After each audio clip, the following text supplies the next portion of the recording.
merci de nous recevoir. Félicitations à vous. Franchement, quel beau défi. Ouais, c'est pas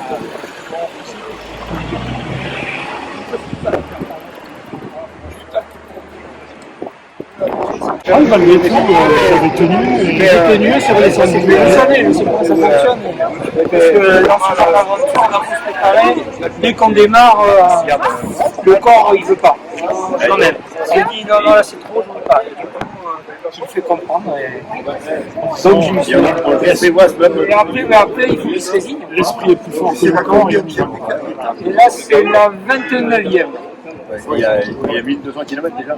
1200. Ça oui, parce que les 1000 à Texas jour. Ouais, 1200, voilà, demain la 30e. J'approche du tiers du parcours. Merci Herman d'être mis un petit peu sur, d'avoir parlé de Herman une fois de plus. Comme j'ai changé encore avec le commandant de son armée tout à l'heure, c'est vrai qu'il se passe toujours quelque chose avec Herman. Je dis on vient au mais je peux faire une manifestation que vous animez aujourd'hui. Vous voyez, il n'y a aucun problème. En tout cas, lui-même faisait part un petit peu de son éblouissement en faisant quelle performance, quoi, réaliser 100 marathons. C'est ça. 100 marathons, le défi est immense. Quand on constate votre handicap en plus, on se dit c'est quelque chose d'invraisemblable. C'est quelque chose d'invraisemblable. Moi, je vous dis franchement, moi la notion de handicap, moi je ne me considère pas comme une personne en situation de handicap. J'en vois moins et c'est tout. J'ai vu la dextérité avec laquelle vous avez monté les escaliers bien plus que moi. J'ai pas voulu le provoquer en lui disant on prend l'ascenseur. Non, certainement pas. Quand on monte à Tour Eiffel, après ici c'est une blague. C'est à peu près ça. En tout cas, moi je suis ravi de vous accueillir en cette mairie. Je suis absolument ravi tout simplement parce que voilà, je dirais la performance quelle qu'elle soit et surtout un défi de ce genre, 100 jours successifs à faire un marathon. C'est presque inhumain, ça. Ben, faut croire que non. C'est pas forcément inhumain, c'est... quand on a des idées comme ça, ben, il faut tenter, il faut se lancer. C'est tout ce qui... Moi, je dis, il y a beaucoup de personnes qui n'osent pas faire les choses, moi, j'ose les faire. Quand j'ai une idée, je la tente, et puis voilà, si je réussis pas, c'est pas grave. L'année dernière, je suis parti, au 10e jour, ce périple, je l'avais préparé déjà, je devais le faire en 2020. Il y a eu le Covid. En 2021, il a été reporté de nouveau. 2022, je suis parti, donc l'année dernière, et au 10e jour, j'ai eu une grosse blessure qui m'a contraint d'abandonner. Mais bon, voilà, je voulais pas rester là parce que je m'étais engagé vis-à-vis des associations pour lesquelles je cours, vis-à-vis des gens qui m'attendent, parce que je le fais surtout à la base. Moi, le but principal, c'était d'aller à la rencontre de tous les gens qui me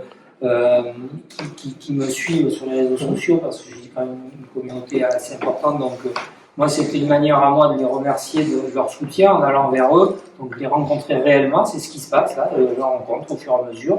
Ça fait un petit peu drôle parce que je les côtoie sur internet, mais voilà, là je les vois réellement et c'est un petit peu ça le but.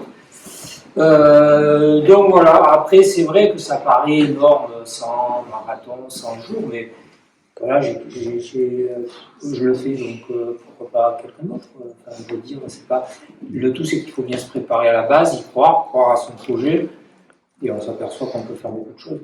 Pourquoi pas quelqu'un d'autre effectivement, le défi immense que vous lancez, je ne crois pas que ça fait légion, justement.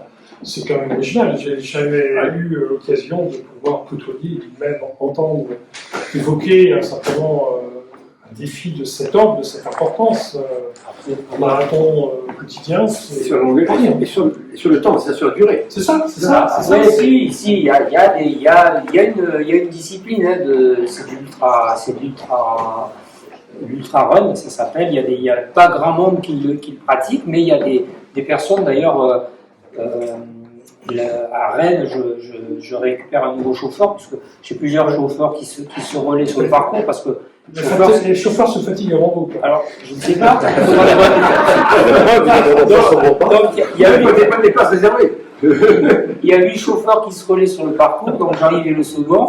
Il m'a récupéré donc à Bordeaux, il me fait jusqu'à Rennes. C'était Jean-Michel la première partie, et ensuite À partir de Rennes, c'est justement un gars qui a de multiples records en ultra-run, puisque lui, il fait des étapes de plus de 100 km en courant. Il a le record du monde de la traversée d'Australie, il a fait la double traversée continentale. Donc il y a des personnes qui font quand même des grosses distances. Mais après, c'est vrai que bon, dans ma situation, étant unijambiste, voilà, c'est vrai que je suis pratiquement le seul. Ouais, c'est ça. En tout cas, merci aussi d'avoir choisi C'est un espoir comme association bénéficiaire, puisque je sais que vous travaillez sur Oui, je fais ça. Dans cet état d'esprit, en choisissant justement des structures locales. C'est un espoir, c'est une association qu'on connaît bien ici à Puermal. D'abord parce qu'ils sont installés à Puermal. Donc ça reste des amis, mais qu'on voit régulièrement, qui font beaucoup d'animations, justement, pour un but qui est bien connu, trop connu malheureusement, et qui aujourd'hui, justement, nous motive, et quelque part, ils sont très émulateurs.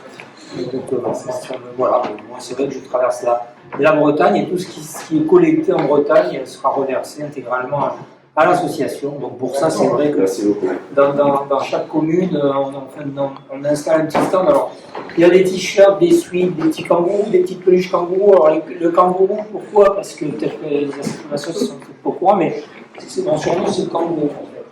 Alors, pourquoi le kangourou? Ben, c'est assez simple, puisque dans ma technique de cours, j'interfère un cloche-pied, et ça m'a valu le surnom de kangourou lors de mon premier périple en 2011, parce que je ne suis pas mon premier Tour de France. On a déjà fait en 2011 et en 2013. Donc ce surnom est resté. Voilà, on m'appelle le kangourou. Donc du coup, il y a cette petite peluche. Donc tout ça, c'est pour les personnes qui le désirent. Ouais. Ok. Je vois que derrière Ronan, il y a le président de l'ESEM, qui est notre grande association sportive.